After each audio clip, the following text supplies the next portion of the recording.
श्रीकनकधारास्तोत्रम् अङ्गं हरिपुलकभूषणमाश्रयन्ति भृङ्गाङ्गनेव मुकुलाभरणं तमालम् अङ्गीकृताखिलविभूतिरपाङ्गलीला माङ्गल्यदास्तु मम मङ्गलदेवताया मुग्धा मुहुर्विदधति वदने मुरारे प्रेमत्रपाप्रणिहितानि गतागतानि मालादृशुर्मधुकरीव महोत्पलेया सा मे श्रियं दिशतु सागरसम्भवाया आमीलिताक्षमधिगम्य मुदा मुकुन्दम् आनन्दकन्दमनिमेषमनङ्गतन्त्रम् आकेकरस्ति तदनीकनिकपक्ष्मनेत्रम् भूते भवेन्मम भुजङ्गशयाङ्गनाया बाह्वान्तरे मधुजितः श्रितकौस्तुभेया हारावलेव हरनीलमयी विभाति कामप्रदा भगवतोऽपि कटाक्षमाला कल्याणमावहतु मे कमलालयाया कालाम्बुदाललितो रसिकैटभारे धाराधरे स्फुरति या तडिदङ्गनेव मातुः समस्तजगतां महनीयमूर्तिर्भद्राणि मे दिशतु भार्गवनन्दनाया प्राप्तं पदं प्रथमतः खलु यत्प्रभावान् माङ्गल्यभाजि मधुमाथिनि मन्मथेना मय्यापतेत्तदिह मन्थरमीक्षणार्धम् मन्दालसं च मकरालय कन्यकाया विश्वामरेन्द्रपदविभ्रमदानदक्षम् आनन्दहेतुरधिकं मुरविद्विषोऽपि ईशन्निषीदतु मयि क्षणमीक्षणार्ध मिन्देवरोदरसहोदरनिन्दिराया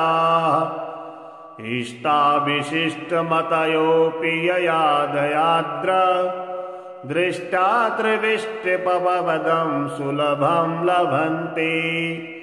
दृष्टिः प्रहृष्टिकमलोदरदीप्तिरिष्टां पुष्टिं कृपेष्टि मम पुष्करविष्टिराया दध्यादयानुपवनो द्रविडाम्बुधाराम् अस्मिन्न किञ्चन विहङ्गशिशौ विषण्णे दुष्कर्म धर्ममपनीय चिराय दूरम् नारायणप्रणयिनी नयनाम्बुवाः गिरिदेवदेति गरुडध्वज सुन्दरेति शाकम्भरीति शशिशेखरवल्लभेति सृष्टिस्थितिप्रलयकेलिषु संस्थितायै तस्यै नमस्त्रिभुवनैकगुरुस्तरुण्यै श्रुत्यै नमोऽस्तु शुभकर्मफलप्रसूत्यै रत्यै नमोऽस्तु रमणीयगुणार्णवायै शक्त्यै नमोऽस्तु सतपात्रनिकेतनायै पुष्टे नमोऽस्तु पुरुषोत्तमवल्लभायै नमोऽस्तु नालीकनिभाननायै नमोऽस्तु दुग्धोदधिजन्मभूम्यै नमोऽस्तु सोमामृतसोदरायै नमोऽस्तु नारायणवल्लभायै नमोऽस्तु हेमाम्बुजपीठिकायै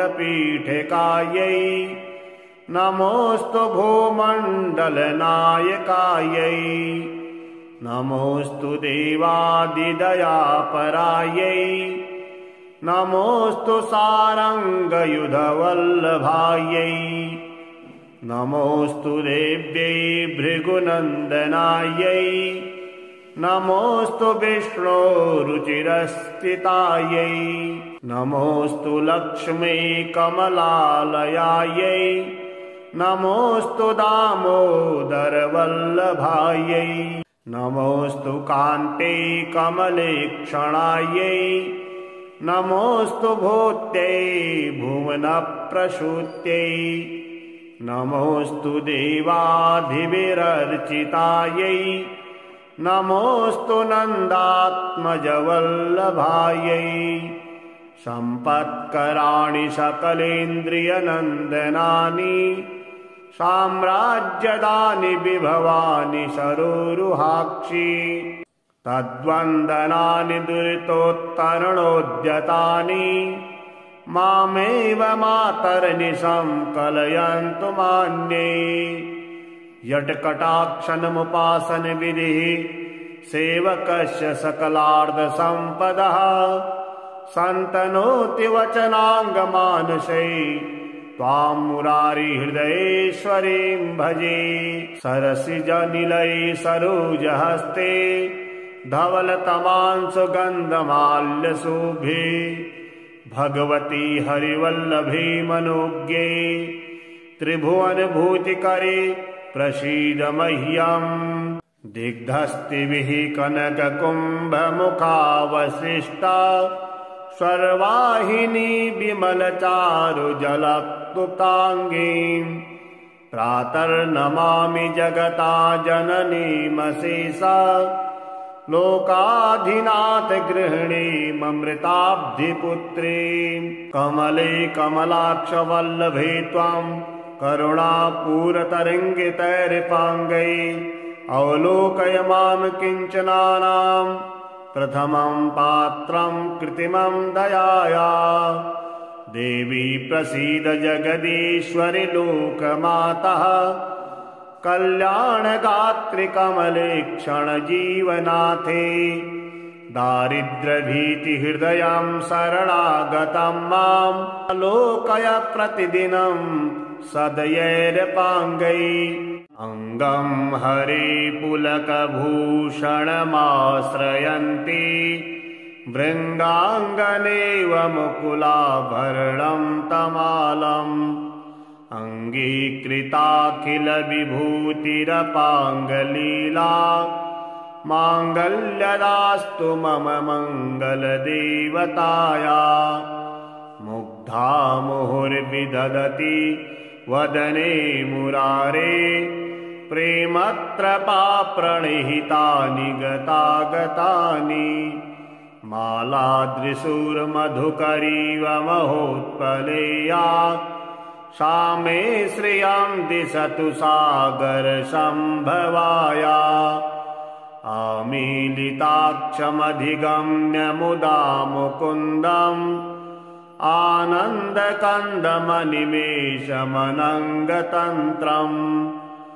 आकेकरस्ति तदनीकनिकपक्ष्मनेत्रम् भूते भवेन्मम भुजङ्गशयाङ्गनाया बाह्वान्तरे मधुजितः श्रितकौस्तुभेया हारावलेव हरनीलमयी विभाति कामप्रदा भगवतोऽपि कटाक्षमाला कल्याणमावहतु मे कमलालयाया कालाम्बुदाललितो रसिकैटभारे धाराधरे स्फुरति या तडिदङ्गनेव मातुः समस्तजगतां महनीयमूर्तिर्भद्राणि मे दिशतु भार्गवनन्दनाया प्राप्तं पदं प्रथमतः खलु यत्प्रभावान् माङ्गल्यभाजि मधुमाथिनि मन्मथेना मय्यापतेत्तदिह मन्थरमीक्षणार्धम् मन्दालसं च मकरालय कन्यकाया विश्वामरेन्द्रपदविभ्रमदानदक्षम् आनन्दहेतुरधिकं मुरविद्विषोऽपि ईशन्निषीदतु मयि क्षणमीक्षणार्ध मिन्देवरोदरसहोदरनिन्दिरायाः इष्टाविशिष्टमतयोऽपि यया दयाद्र दृष्टा त्रिविष्टिपवदं सुलभं लभन्ते दृष्टिः प्रहृष्टिकमलोदरदीप्तिरिष्टां पुष्टिं कृपेष्टि मम पुष्करविष्टिराया दध्यादयानुपवनो द्रविणाम्बुधाराम् अस्मिन्न किञ्चन विहङ्गशिशौ विषण्णे दुष्कर्म धर्ममपनीय चिराय दूरम् नारायणप्रणयिनी नयनाम्बुवाः गिरिदेवदेति गरुडध्वज सुन्दरेति शाकम्भरीति शशिशेखरवल्लभेति सृष्टिस्थितिप्रलयकेलिषु संस्थितायै तस्यै नमस्त्रिभुवनैकगुरुस्तरुण्यै श्रुत्यै नमोऽस्तु शुभकर्मफलप्रसूत्यै रत्यै नमोऽस्तु रमणीयगुणार्णवायै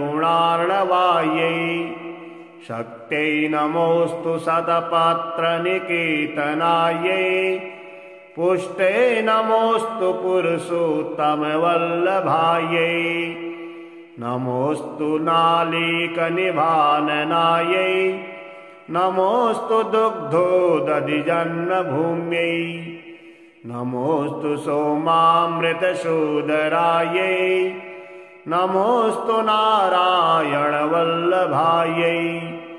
नमोऽस्तु हेमाम्बुजपीठिकायै नमोऽस्तु भूमण्डलनायकायै नमोऽस्तु देवादिदयापरायै नमोऽस्तु सारङ्गयुधवल्लभायै नमोऽस्तु देव्यै भृगुनन्दनायै नमोऽस्तु विष्णोरुचिरस्थितायै नमोऽस्तु लक्ष्मी कमलालयायै नमोऽस्तु दामोदरवल्लभायै नमोऽस्तु कान्ते कमलेक्षणायै नमोऽस्तु भूत्यै भुवनप्रसूत्यै नमोऽस्तु देवाधिविरर्चितायै नमोऽस्तु नन्दात्मजवल्लभायै सम्पत्कराणि सकलेन्द्रियनन्दनानि साम्राज्यदानि विभवानि सरोरुहाक्षि तद्वन्दनानि दुरितोत्तरणोद्यतानि मामेव मातर्निशं कलयन्तु मान्ये यत्कटाक्षणमुपासनविधिः सेवकस्य सकलार्धसम्पदः सन्तनोति वचनाङ्गमानसै त्वां मुरारिहृदयेश्वरीं भजे सरसिजनिलये सरोजहस्ते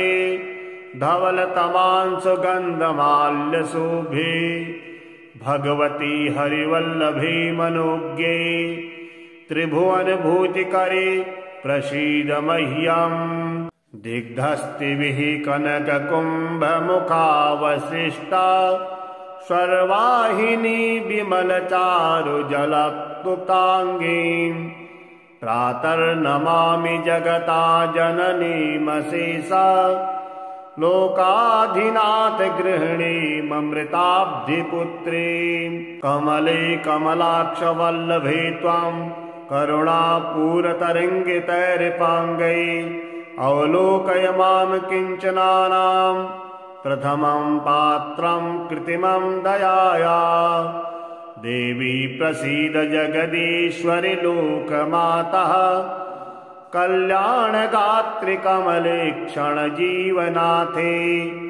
दारिद्र्यभीतिहृदयं शरणागतं माम् आलोकय प्रतिदिनं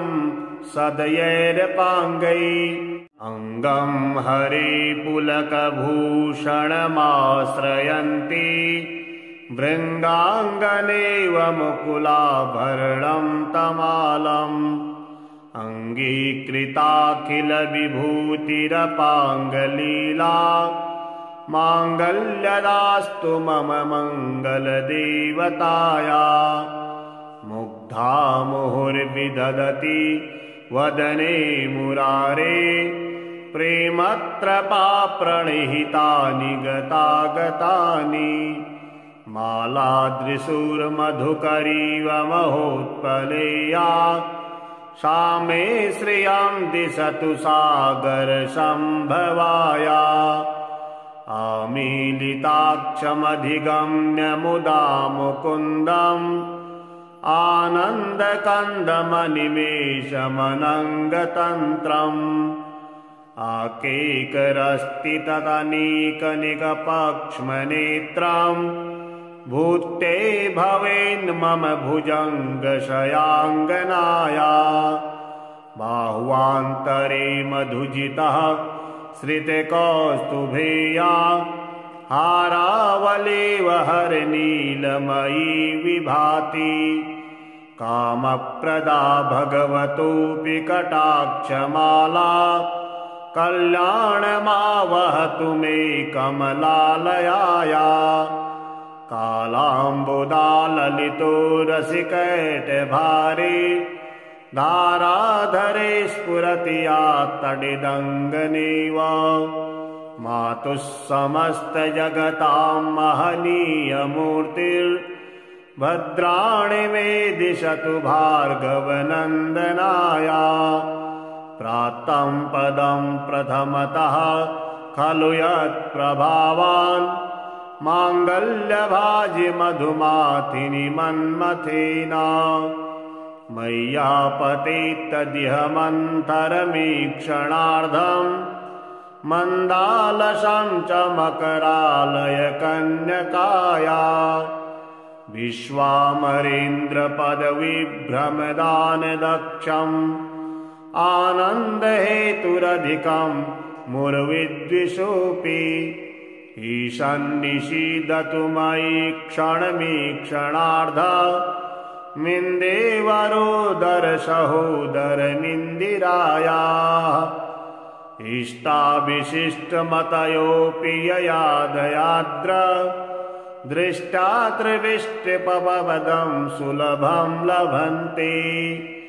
दृष्टिः प्रहृष्टिकमलोदरदीप्तिरिष्टाम् पुष्टिं कृपेष्टि मम पुष्करविष्टिदाया दध्यादयानुपवनो द्रविणाम्बुधाराम् अस्मिन्न किञ्चन विहङ्गशिशौ विषण्णे दुष्कर्म धर्ममपनीय चिराय दूरम् नारायणप्रणयिनी नयनाम्बुवाः गिरिदेवदेति गरुडध्वजसुन्दरेति शाकम्भरीति शशिशेखरवल्लभेति सृष्टिस्थितिप्रलयकेलिषु संस्थितायै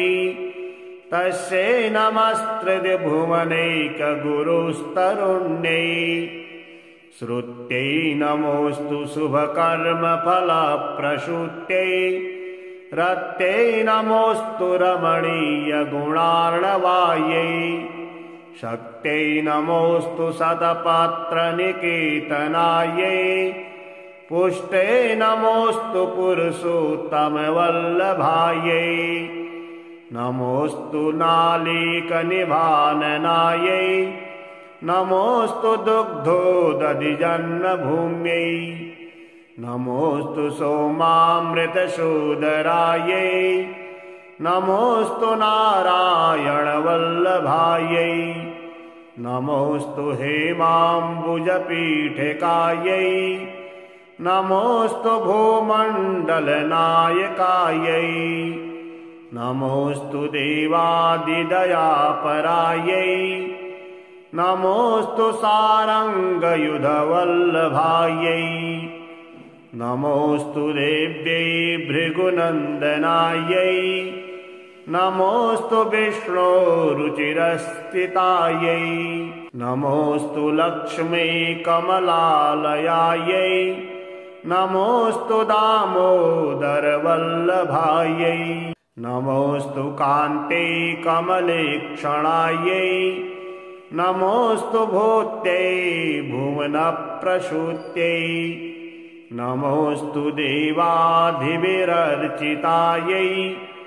नमोऽस्तु नन्दात्मजवल्लभायै सम्पत्कराणि सकलेन्द्रियनन्दनानि साम्राज्यदानि विभवानि सरोरुहाक्षि तद्वन्दनानि दुरितोत्तरणोद्यतानि मामेव मातर्निशं कलयन्तु मान्ये यत्कटाक्षणमुपासनविधिः सेवकस्य सकलार्धसम्पदः सन्तनोति वचनाङ्गमानसै त्वां मुरारिहृदयेश्वरीं भजे सरसिजनिलये सरोजहस्ते धवलतमांसुगन्धमाल्यशोभे भगवती हरिवल्लभे मनोज्ञे त्रिभुवनभूतिकरे प्रसीद मह्यम् दिग्धस्तिभिः कनककुम्भमुखावशिष्टा स्वर्वाहिनी विमलचारुजलक्लुप्ताङ्गीम् प्रातर्नमामि जगता जननीमशेषा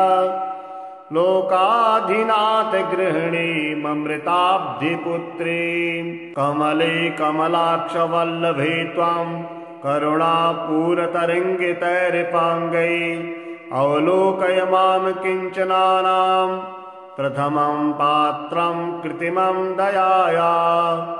देवी प्रसीद जगदीश्वरि लोकमातः कल्याणगात्रि कमलेक्षणजीवनाथे दारिद्र्यभीतिहृदयं शरणागतं मां लोकय प्रतिदिनं सदयैर्पाङ्गै अङ्गं हरे पुलकभूषणमाश्रयन्ति भृङ्गाङ्गनेव मुकुलाभरणं तमालम् अङ्गीकृताखिलविभूतिरपाङ्गलीला माङ्गल्यदास्तु मम मङ्गलदेवताया मुग्धा मुहुर्विदधति वदने मुरारे प्रेमत्रपाप्रणिहितानि गतागतानि मालादृशूर्मधुकरीव महोत्पलेया सा मे श्रियं दिशतु सागरसम्भवाया आमीलिताक्षमधिगम्य मुदा मुकुन्दम् आनन्दकन्दमनिमेषमनङ्गतन्त्रम् आकेकरस्ति तदनीकनिकपक्ष्मनेत्रम् भूते भवेन्मम भुजङ्गशयाङ्गनाया बाह्वान्तरे मधुजितः श्रितकौस्तुभेया हारावलेव हरनीलमयी विभाति कामप्रदा भगवतोऽपि कटाक्षमाला कल्याणमावहतु मे कमलालयाया कालाम्बुदाललितो रसिकैटभारे धाराधरे स्फुरति या तडिदङ्गनेव मातुः समस्तजगतां महनीयमूर्तिर्भद्राणि मे दिशतु भार्गवनन्दनाया प्राप्तं पदं प्रथमतः खलु यत्प्रभावान् माङ्गल्यभाजि मधुमाथिनि मन्मथेना मय्यापते तदिह मन्थरमीक्षणार्धम् मन्दालसं च मकरालय कन्यकाया विश्वामरेन्द्रपदविभ्रमदानदक्षम् आनन्दहेतुरधिकं मुरविद्विषोऽपि ईशन्निषीदतु मयि क्षणमीक्षणार्ध मिन्देवरोदरसहोदरनिन्दिरायाः इष्टाविशिष्टमतयोऽपि ययादयाद्र दृष्टा त्रिविष्टिपवदं सुलभं लभन्ते दृष्टिः प्रहृष्टिकमलोदरदीप्तिरिष्टाम् पुष्टिं कृपेष्टि मम पुष्करविष्टिराया दध्यादयानुपवनो द्रविणाम्बुधाराम् अस्मिन्न किञ्चन विहङ्गशिशौ विषण्णे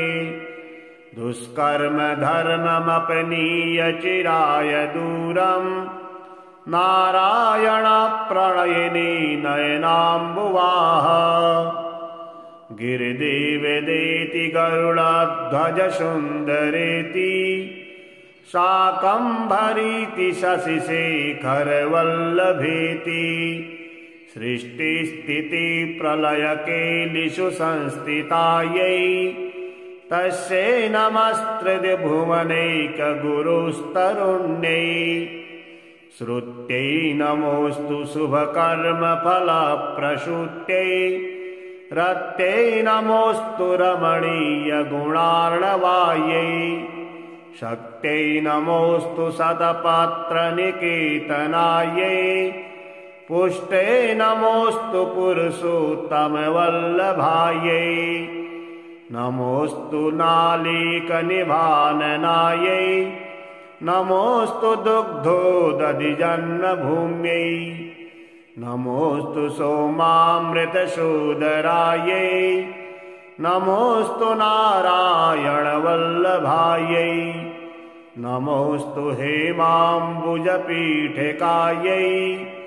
नमोऽस्तु भूमण्डलनायकायै नमोऽस्तु देवादिदयापरायै नमोऽस्तु सारङ्गयुधवल्लभायै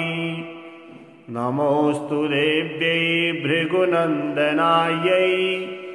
नमोऽस्तु विष्णोरुचिरस्थितायै नमोऽस्तु लक्ष्मी कमलालयायै नमोऽस्तु दामोदरवल्लभायै नमोऽस्तु कान्ते कमलेक्षणायै नमोऽस्तु भूत्यै भुवनप्रसूत्यै नमोऽस्तु देवाधिविरर्चितायै नमोऽस्तु नन्दात्मजवल्लभायै सम्पत्कराणि सकलेन्द्रियनन्दनानि साम्राज्यदानि विभवानि सरोरुहाक्षि तद्वन्दनानि दुरितोत्तरणोद्यतानि मामेव मातर्निशं कलयन्तु मान्ये यत्कटाक्षणमुपासनविधिः सेवकस्य सकलार्धसम्पदः सन्तनोति वचनाङ्गमानसै त्वां मुरारिहृदयेश्वरीं भजे सरसिजनिलये सरोजहस्ते धवलतमांसुगन्धमाल्यशोभे भगवती हरिवल्लभे मनोज्ञे त्रिभुवनभूतिकरे प्रसीद मह्यम् दिग्धस्तिभिः कनककुम्भमुखावशिष्टा स्वर्वाहिनी विमलचारुजलक्लुप्ताङ्गीम्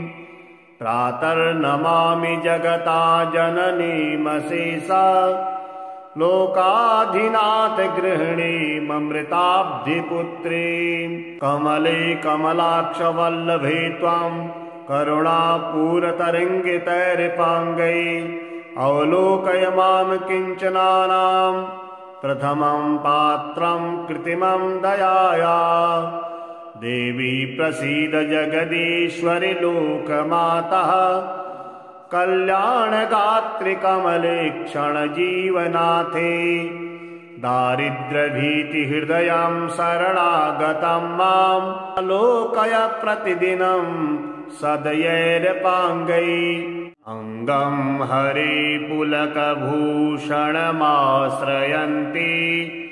भृङ्गाङ्गनेव मुकुलाभरणं तमालम्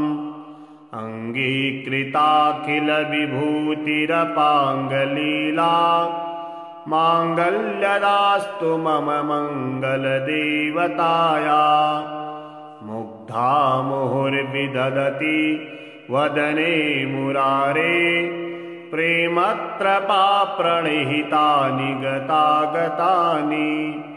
मालादृशूर्मधुकरीव महोत्पलेया सा मे श्रियं दिशतु सागरसम्भवाया आमीलिताक्षमधिगम्य मुदा मुकुन्दम् आनन्दकन्दमनिमेषमनङ्गतन्त्रम् आकेकरस्ति तदनीकनिकपक्ष्मनेत्रम् भूते भवेन्मम भुजङ्गशयाङ्गनाया बाह्वान्तरे मधुजितः श्रितकौस्तुभेया हारावलेव हरनीलमयी विभाति कामप्रदा भगवतोऽपि कटाक्षमाला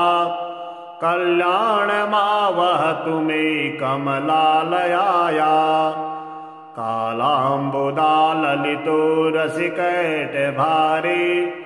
धाराधरे स्फुरति या तडिदङ्गनेव मातुः समस्तजगतां महनीयमूर्तिर्भद्राणि मे दिशतु भार्गवनन्दनाया प्राप्तं पदं प्रथमतः खलु यत्प्रभावान् माङ्गल्यभाजि मधुमाथिनि मन्मथेना मय्यापतेत्तदिह मन्थरमीक्षणार्धम् मन्दालसं च मकरालय कन्यकाया विश्वामरेन्द्रपदविभ्रमदानदक्षम् आनन्दहेतुरधिकं मुर्विद्विषोऽपि ईशन्निषीदतु मयि क्षणमीक्षणार्ध मिन्देवरोदरसहोदरनिन्दिराया इष्टाविशिष्टमतयोऽपि ययादयाद्र दृष्टा त्रिविष्टिपवदं सुलभं लभन्ते दृष्टिः प्रहृष्टिकमलोदरदीप्तिरिष्टाम् पुष्टिं कृपेष्टि मम पुष्करविष्टिराया दध्यादयानुपवनो द्रविणाम्बुदाराम् अस्मिन्न किञ्चन विहङ्गशिशौ विषण्णे दुष्कर्म धर्ममपनीय चिराय दूरम् नारायणप्रणयिनी नयनाम्बुवाः गिरिदेवदेति गरुडध्वज सुन्दरेति शाकम्भरीति शशिशेखरवल्लभेति सृष्टिस्थितिप्रलयकेलिषु संस्थितायै तस्यै नमस्त्रिभुवनैकगुरुस्तरुण्यै श्रुत्यै नमोऽस्तु शुभकर्मफलप्रसूत्यै रत्यै नमोऽस्तु रमणीयगुणार्णवायै शक्त्यै नमोऽस्तु शतपत्रनिकेतनायै पुष्टे नमोऽस्तु पुरुषोत्तमवल्लभायै नमोऽस्तु नालीकनिभाननायै नमोऽस्तु दुग्धोदधिजन्मभूम्यै नमोऽस्तु सोमामृतशोदरायै नमोऽस्तु नारायणवल्लभायै नमोऽस्तु हेमाम्बुजपीठिकायै नमोऽस्तु भूमण्डलनायकायै नमोऽस्तु देवादिदयापरायै नमोऽस्तु सारङ्गयुधवल्लभायै नमोऽस्तु देव्यै भृगुनन्दनायै नमोऽस्तु विष्णोरुचिरस्थितायै नमोऽस्तु लक्ष्मी कमलालयायै नमोऽस्तु दामोदरवल्लभायै नमोऽस्तु कान्ते कमलेक्षणायै नमोऽस्तु भूत्यै भुवनप्रसूत्यै नमोऽस्तु देवाधिविरर्चितायै नमोऽस्तु नन्दात्मजवल्लभायै सम्पत्कराणि सकलेन्द्रियनन्दनानि साम्राज्यदानि विभवानि सरोरुहाक्षि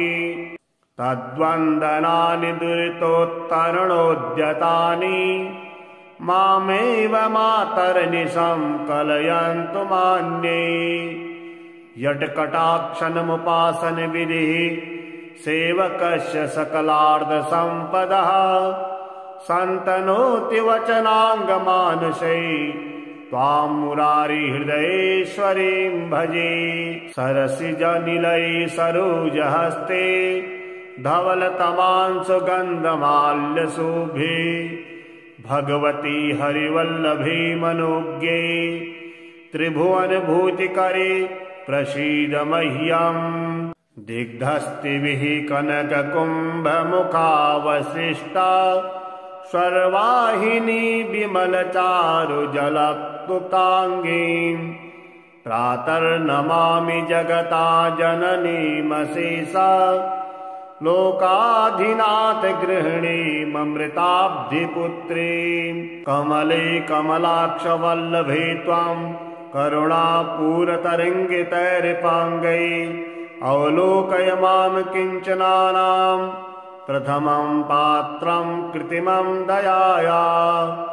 देवी प्रसीद जगदीश्वरि लोकमातः कल्याणगात्रि कमलेक्षणजीवनाथे दारिद्र्यभीतिहृदयं शरणागतं मां लोकय प्रतिदिनं सदयैरपाङ्गै।